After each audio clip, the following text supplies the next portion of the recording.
Dustin, thank you so much for joining me today. We're going to do a little introspective here. We're going to go all through your career, but I want to start at the beginning. How and why did you even get started into MMA?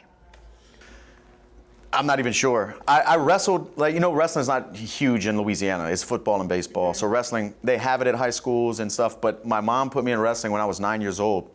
And I wrestled for like 2 years, maybe 2.5 years at a private club locally. So I had a little bit of understanding of wrestling. And then I kept playing football until I was in high school and started boxing when I was 17. And I guess and I knew this is the time like UFC was really, MMA was really blowing up. You know, this is like around the time of the anniversary right now of Forrest Griffin, Stephan Bonner. You know, like it was starting to cross over to be mainstream, more mainstream. And I didn't even know they had mixed martial arts gyms in Louisiana. That's how early the sport was for me.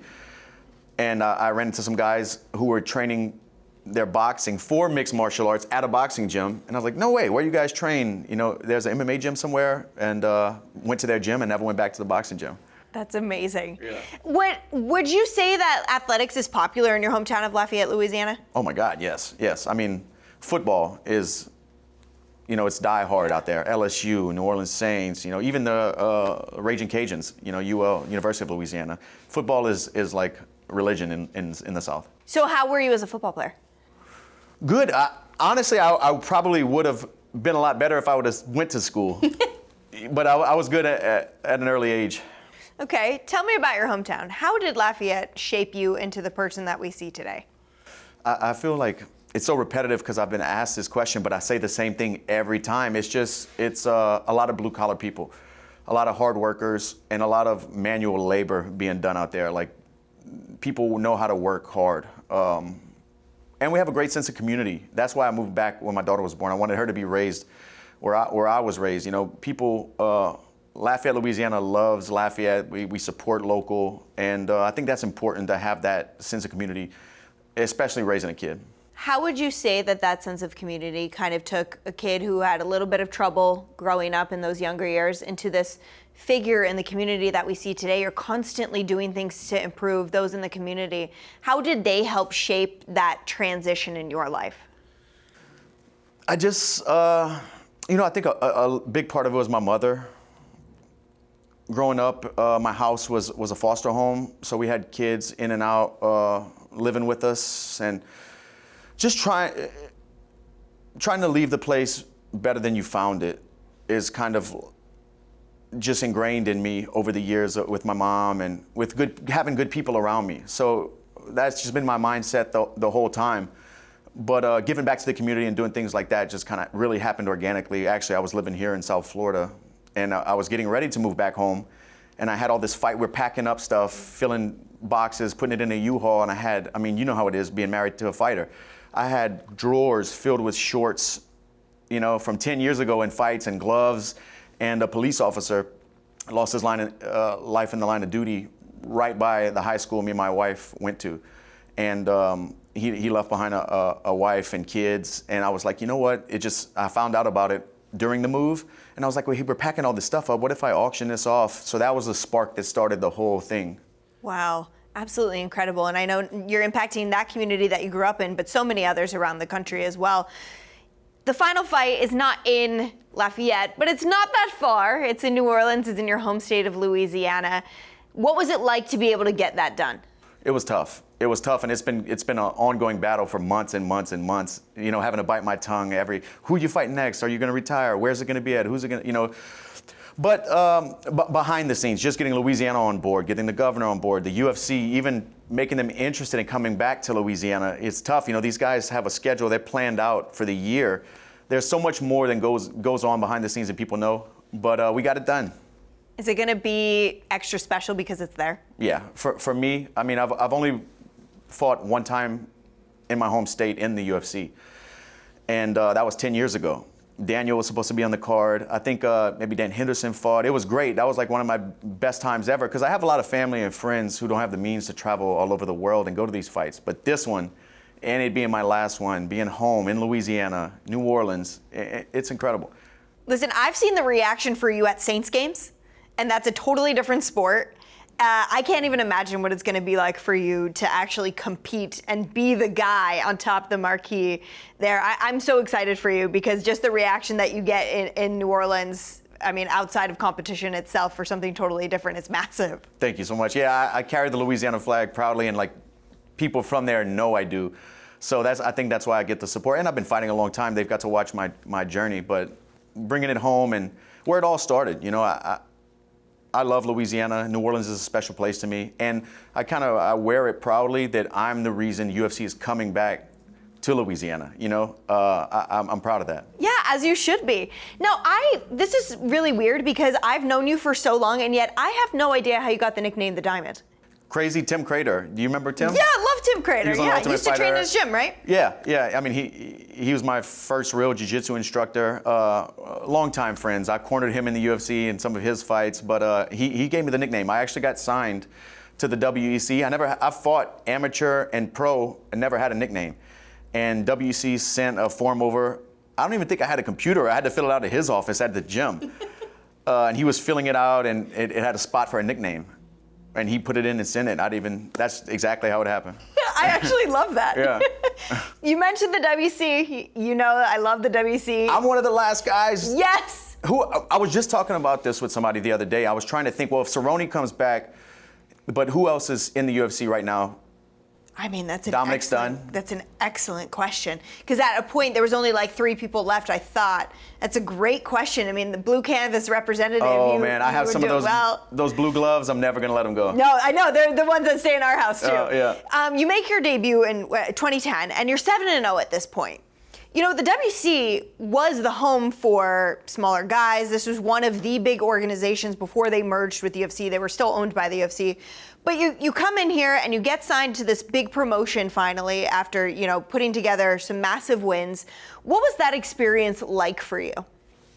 It was surreal. I mean, walking out in the MGM Grand with the UFC gloves on, it was amazing. My first win in the UFC is a night I'll never forget because guys who were with me were guys in my corner who I grew up fighting with.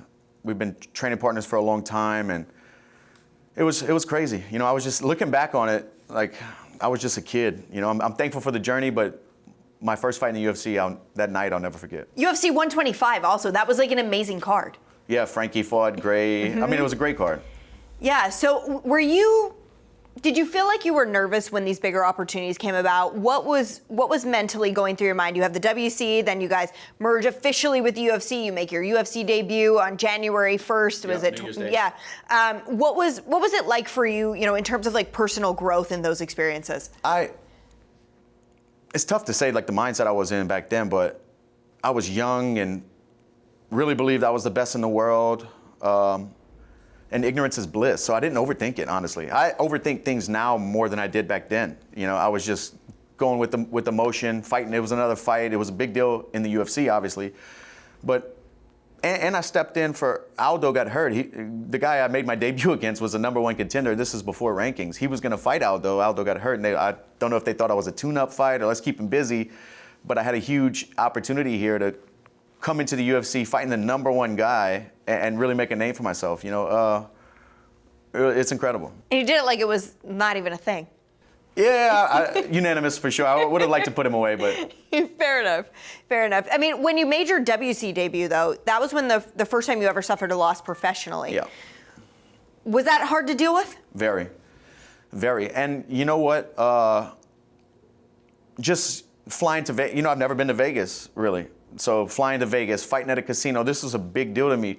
I finally made it. Of course, I've been watching WC for a long time, and now I'm standing on the mat that I've been watching for years. It was crazy. But I'm thankful for the journey. I'm thankful for it all. And my debut in the WC, Danny Castillo, and I still run into him sometimes at fights. He's cornering guys and working at Alpha Male. So super nice guy. Yeah, he beat me, grinded me out, and I just never seen that before. I never seen that level of wrestling before. We don't have that in Louisiana. Did you feel like you learned what was needed to find the successes then after that experience? Yeah, I actually became friends with Kurt Pellegrino and started going to Jersey and working on my wrestling. He would come down to Louisiana just to bring in a different set of skills that I didn't see at home. And then eventually, I had to change gyms. I don't want to say outgrew, but it was a mutual decision on me, Tim Crater. Like you need to get out of here. Absolutely, yeah. I mean, just the bodies alone and the training partners alone to push you. I was a full-time fighter, and these guys were like hobby. And I'm trying to fight the best guys in the world, and it just didn't work. Fight the best guys in the world you have. I mean, you're a legend in this game because not only have you put together these impressive wins, but you've fought a who's who of this sport. You've become one of the biggest stars that there is.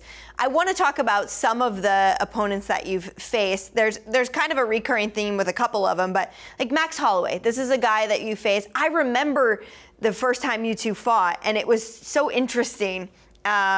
You were both so young, and the way that ended. I mean, what can you say about those couple of fights that you had with him and what those experiences were like? He was like I was his first fight in the UFC. He took the fight on short notice. I was supposed to fight Ricardo Lamas, then I was going to fight Ronnie Yaya. Both guys got hurt somehow, and Max filled in. He was like 20 or 20, he's super young. This was, I think, 12, 13 years ago. But I didn't know a whole lot about him. I couldn't find footage. He only had a few pro fights. But obviously, for the right reason, they brought him in. He's a legend. So it was kind of a switch up for me. I was training to fight Ricardo. I was training to fight a jiu-jitsu guy. Now a kickboxer, a tall guy. Like, it's just so much different things went on in that training camp. But that was at the time of my career when I just got into the UFC, and I was a year in, and I was on a win streak. Maybe 3-4 wins in a row, and I would have fought anybody they put in front of me. That submission was really interesting too. I remember we did an interview afterwards, and I specifically had you walk me through it because we were in the media room, and a lot of people were like, how did he just do that? I mean, that young in your career, you were already pulling off things that people were amazed by. I've been doing jiu-jitsu for a long time. Like, just because I don't use it that much, or I've been submitted in fights, like, I used to compete at IBJJF all the time. I've, earned my stripes and did the local competitions and trained jiu-jitsu for a very, very long time. But that submission was it happened because of a fault on my technique. I had an arm bar extended. Yeah. I didn't throw my leg over to keep his head down, and he just sat up into a triangle. So, he threw me a layup right there. Yeah. It was a highlight for sure. You go from Max, who you faced a couple of times now. There's also a guy in Conor McGregor that maybe, those later fights is what made the whole world stop and take notice. From the kid who fought Conor the first time to those last two fights, I mean, what was that evolution like for you? It was, obviously I got better as a fighter. I mean, that was, how many years was that? 7, maybe, I don't know. It was a long time between those fights, but I've had a lot of big fights in the UFC, main events, and I just knew who I was. I was more acquainted with myself at that time, like the talking and all that stuff didn't get under my skin and get in my head like it did the first time. The first time I fought him, everything he said I would go to sleep thinking about. And the next 2 fights, it was just noise. At that point, I fought everybody at that point, and I knew all that mattered was when the bell rings. When you first faced Max and Conor, was there ever a time you could have convinced yourself, like, yeah, we'd be 3 of the biggest stars the UFC's ever seen? No. And even when Conor beat me, of course I watched his rise. He was on fire coming in, knocking people out. And even after he beat me, I was like, I don't think he beat me. And I was like, I don't think this guy is who he says he is. And then he went on to do the things he's done. And I could have, and on the Max side, like I could have never, after me armbarring and triangle and Max when he was a young kid, to go on to win championships and be around this long and hold all these records, no clue. It's kind of amazing, honestly, what you guys have accomplished. Yeah, we've been around a long time. Yeah. Max Holloway is a guy you've fought before. Seems like you like trilogies now. How did this come together that he would be the final opponent? I don't even know how this came together. But yeah, I've been in some trilogies now, I guess. This one's different. Usually it's like 1-1 or, I'm 2-0 on Max. But he's a legend and a great fighter and a great champion. And like we spoke about earlier, just see the things he's done in his career from that young kid I fought in his debut. All the way full circle, I was his first fight in the UFC. Now he's going to be my last fight in the UFC. So it's just, It's crazy. But when I lay the gloves down in July, there's nobody else like that I would rather have fought my last fight than Max Holloway. I was gonna say, was there like a particular standard that you had for your final opponent? Yeah, it was, for me, my mindset was like legends only. It's got to be a legend only. And Max ticks all those boxes. And then knocking out Gaethje, and I know he just lost to Poirier, but he's in his prime right now, and one of the longtime champions. And those are the guys. Those are the guys that I want on my resume. Do you feel like, and this might be a silly question, but would you rather get a quick finish here? Is this one where you want to have 25 minutes to work inside the octagon one final time? I'm gonna try my best to be in a moment on fight week, and just because this is the last time I'm ever gonna feel these morning jitters of fight day and walking into the arena. I'll never feel this again. So I want to put on a show. I want to go out with a bang, and I want it to be fight of the night, fight of the year. Yeah, I'm expecting stitches. I've got to ask you this, just as somebody who's seen things on the inside as well. What about the final weight cut? This will be the last time I'm ever 155 pounds in my life. I can promise you that. Are we still going to be in shape, or are we just going straight diabetes? Listen, I'm getting on steroids. Once USADA stops knocking on my door and I lay the gloves down, I'm getting jacked and tan. Well, I'm glad I asked that. Yeah, that's the truth. My wife's like, no, you're not. I'm getting on it. That is so funny. That's the honest truth. When you look at this incredible resume that you have put together, is there a fight or an opponent, and maybe it lies in what we just discussed, that really stands out to you the most in terms of like career defining or even favorite? I mean, beating Conor in Abu Dhabi after 7 years of him talking and posting pictures of when he knocked me out and all that, it felt right. It felt good. And especially at the time we were at, quarantining and all the craziness going on, it just felt like it was meant to be. When they called me with that fight, I knew I was going to win. I didn't care what he did or what he said or whoever was across from me under those lights that night. I was going to get my hand raised. Yeah. How did life change for you after that win? A lot more opportunities business-wise. Like obviously, you beat one of the biggest stars in the biggest star in the sport at the time that we've ever seen. Everything comes with that. Is more opportunities business-wise. People wanted me on TV, wanted to interview me, and it was great. It was great for business. Yeah, absolutely. Okay, so we had 145, 155, and even 170. What weight class for you has been best? I've never fought in the UFC at 170. I only have one. In your career, though, right? I do have one fight at 170 pounds. My first fight ever. This was like 2006 or 2007. I fought it. I weighed in 168. Didn't even cut weight. Yeah, I didn't even make 170. No, I weighed 168. Ready, 55 is where I feel at home. Yeah. 45 was a struggle. It was tough. How did you do it, Dustin? It was tough. Yeah. It was tough. I mean, the lifestyle change had to be completely different to be a featherweight. Yeah, I had to, even outside of camp, I had to live a certain way and watch calories, and that's no way to live. I was measuring everything. That's okay in fight camp, but year round you can't do. You get burnt out. You just get burnt out. That actually leads me into the next question, and I promise you there is a reason for it. Do you have any sort of behind-the-scenes story or a memory that maybe the public isn't aware of? Even like, I battled through an injury before this fight and I had a huge victory. Or I have a bunch. Yeah, what stands out to you when you think about the stuff the general public might not know about you and your career? I have talking about injuries going into fights. I mean, when I fought Bobby Green in LA, I had a broken foot. Went into that fight with a broken foot. I kicked somebody in the elbow, and like 2 weeks before the Max Holloway fight in Atlanta for the interim belt, I had a lacerated bicep. I don't know if anybody ever noticed, but like between rounds, I'm like shaking my arm. I threw a punch and a guy blocked like this, and my bicep missed, and my arm missed, and the scans showed like a slice. Like it wasn't a torn bicep. It sliced my muscle like somebody hit me with a hatchet. Like my whole arm was black, all the blood drained down. So I had that. My last fight, the Islam fight, I had 2 broken ribs going into the fight. And I knew it was going to be a wrestling grind. My wife wanted me to pull out of the fight. Mike Brown wanted me to pull out of the fight, but I couldn't. Yeah. Gamrot broke my ribs like right before fight week. Damn it. It was an accident. It was. What's crazy though, it was an arm bar. It was just my arm was pulled weird, and I did like a hitchhiker. I was trying to roll out, and then my ribs just popped. So it was a crazy accident. All right, what about positively? Is there a memory or a moment behind the scenes involving some fight that you're like, oh man, I had like the best after party, or I don't know, just something positive about that we wouldn't know? We always do it big after fights, win or loss. It's always a celebration of life. But something that like positive that really jumps out to me is my first bonus. I think it was Max Holloway. I got a submission of the night. That was back when they did. Well, they do performance of the night now, but they had and it was like a $65,000 check, and I wasn't making great money.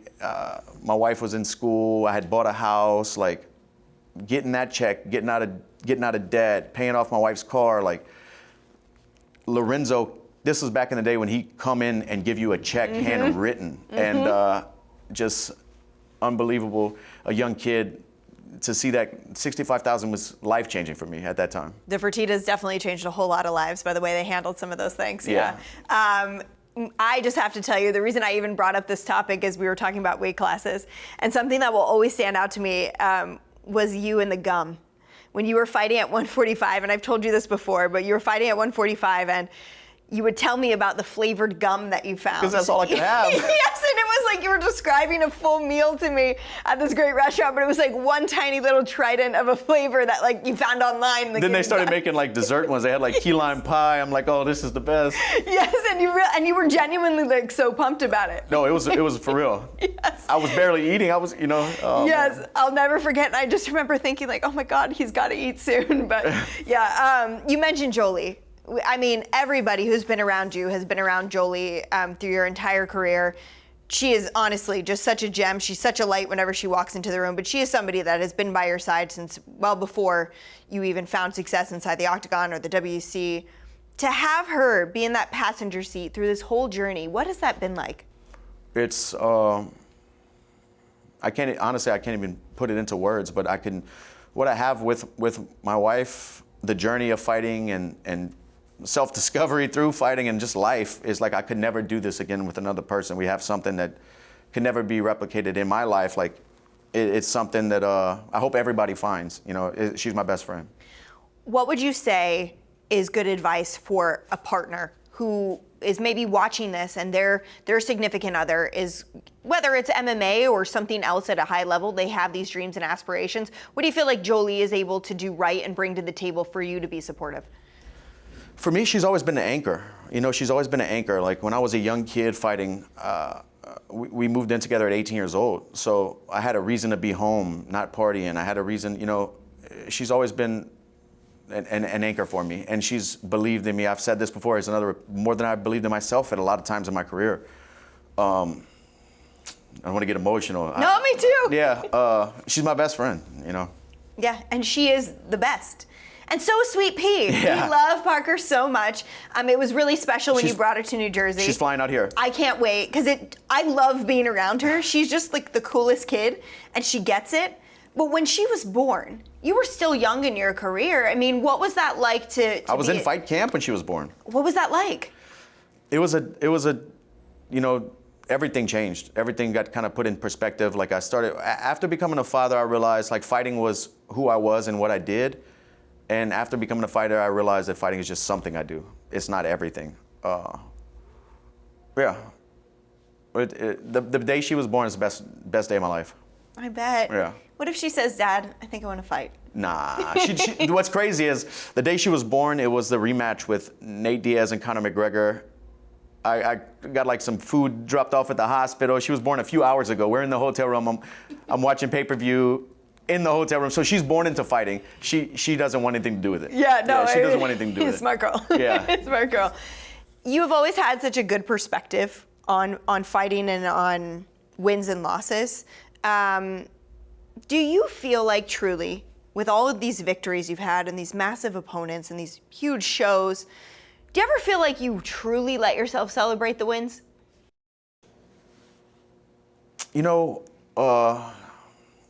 Teddy Atlas told me one time we were talking, and it's something that stuck out to me that I'll never forget. He said, we were talking about my career, and just, he said it's hard to see the picture when you're standing that close to the frame.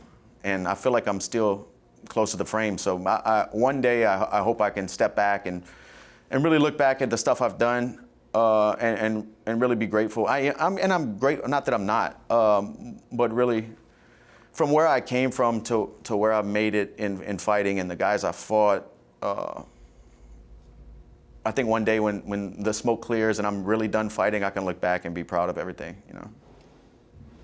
I'm too close to the frame. No, it's hard, and I often feel like in my position, in both my personal life and my professional life, I'll speak to you guys after fights, and you do amazing things, and there's still part of you that doesn't feel the joy. Right. And I'm just, I've always been curious, can you feel 100% joyful after those things? Getting a win, it's a relief in the moment, but as soon as that night's over and you fly back home Sunday, Monday, you're like, what's next? So you get a couple days relief, weight's off my shoulders, and then it's what you're right back into the fire. And I think you have to have that. You can't like celebrate wins too long or losses, Yeah, when you don't get your hand raised, you're always so honest, and you always do interviews, and you're always talking about it. Like, you don't shy away from the fact that maybe it didn't go your way. But how do you personally deal with those times as well? Horrible.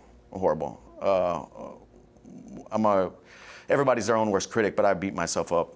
I do. After I lose, it's tough. It's tough on me. But time heals all, and I've always, my whole career, anytime I took an L, I tried to get back in the gym and kind of just drown those thoughts and feelings out with more work. I'm gonna get better.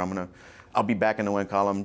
I've never lost 2 fights in a row, and I think that's partially credited to jumping right back in the gym, trying to tighten up gaps, don't make the same mistake twice, and yeah.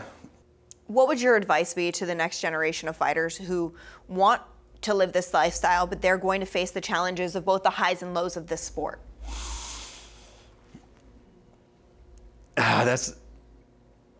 Believe in yourself. It's go to college. That's my advice to them. Go to college. I think that's great advice. Great advice.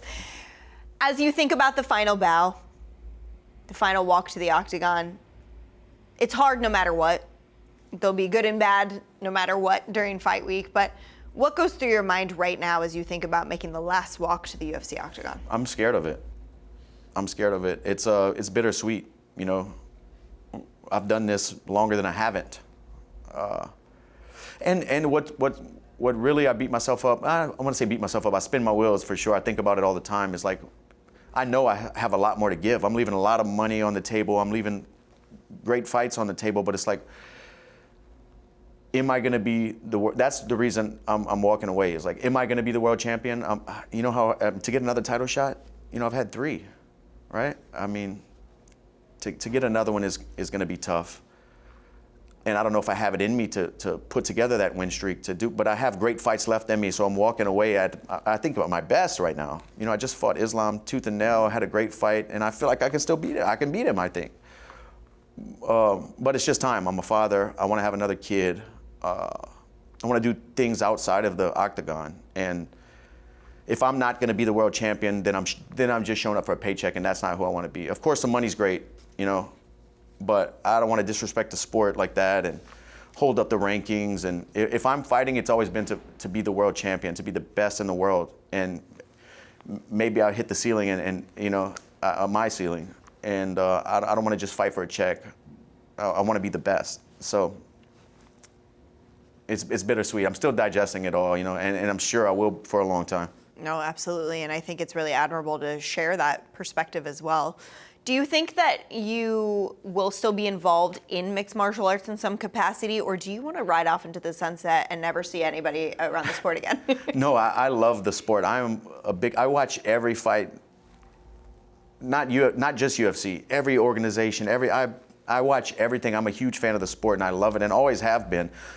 But I want to stay connected to it somehow. I'll hopefully keep getting on with ESPN or working the desk just to stay around the sport and be a voice in it, because it's created the life I have. It's all I know is this. Like, I don't have any other.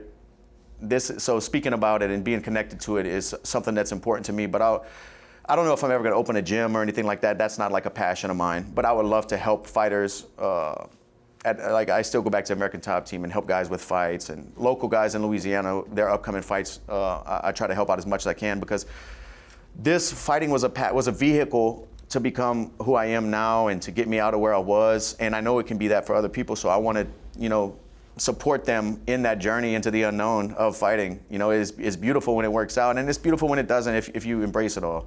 No, absolutely. Dustin, you are just the prime example of everything that we want out of a professional athlete in this world. You've done it all. You've always been honest. You've always had such a positive attitude whenever you've worked with any of us. Personally, I feel like I've grown up with you.